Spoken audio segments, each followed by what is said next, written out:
Hey guys, how's it going today? So we're going to talk first impressions on a house. Now, I know everybody says, and I say it all the time too, first impressions on a house happen online. They don't necessarily happen when somebody arrives at the house and walks in the door. That is very, very true. But the real first impression happens within 15 seconds of that buyer arriving at the house. They will make an emotional decision and then justify it logically within that first 15 seconds. So what do those first 15 seconds look like? Well, that happens when they pull up to the house. That initial impression is right when they pull up at that house or they take a drive by. Now, I'm outside my house, so I'm going to show you a few things not to do, and then we'll talk about the things that we should be doing. As you can see around me, I got hockey nets. I got 2 vehicles in the driveway. It looks like it's been busy. It looks like craziness. It doesn't give a potential buyer that comfort and that warmth of coming into a new house. It's hard for them to envision themselves. Now, over the last week, we've done a little bit of maintenance outside, getting ready for the fall. We've trimmed up all our trees.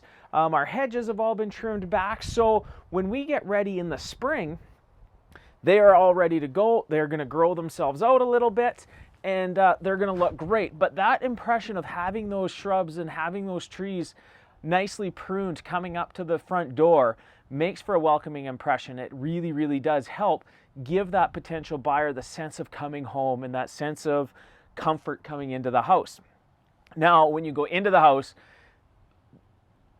you got to have a very welcoming first look.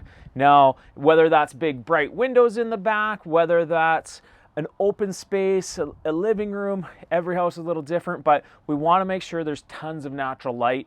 There's no clutter anywhere. That is the biggest thing that people get turned off from right away. Is you walk in and you see toys everywhere, or you see tons of different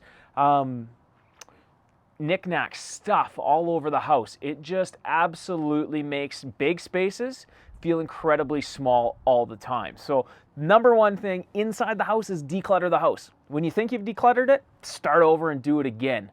Now, another thing we always talk to people about, and it gets a little sensitive, is making sure your house is clean.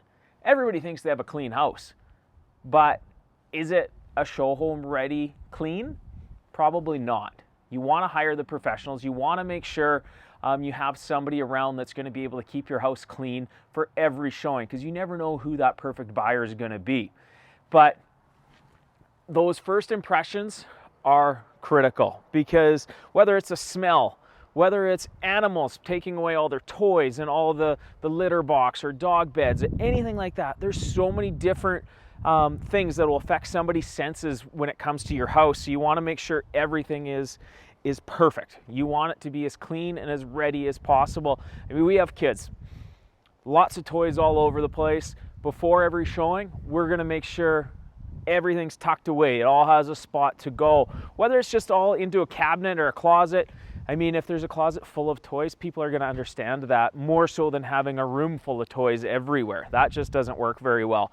And same with on the fridge. One of my pet peeves is when there's stickers and your schedules and your meal plans all stuck to the fridge. Clean all that off. A potential buyer doesn't care really what you're going to have for supper tomorrow, or that the kids have swimming lessons or anything like that. But we have created a pre-showing checklist or a pre-listing checklist that is free to download. The link is in the comments below. Make sure you download it. And if you have any questions about how your house should look when it comes to listing, whether it comes to first impression, we have lots of people we can refer out to you to give a professional opinion, or if you need some professional services, by all means give us a shout. If this is the first time watching this channel, make sure to subscribe to the channel and stay tuned for future videos. Thanks again, and we'll talk to you soon.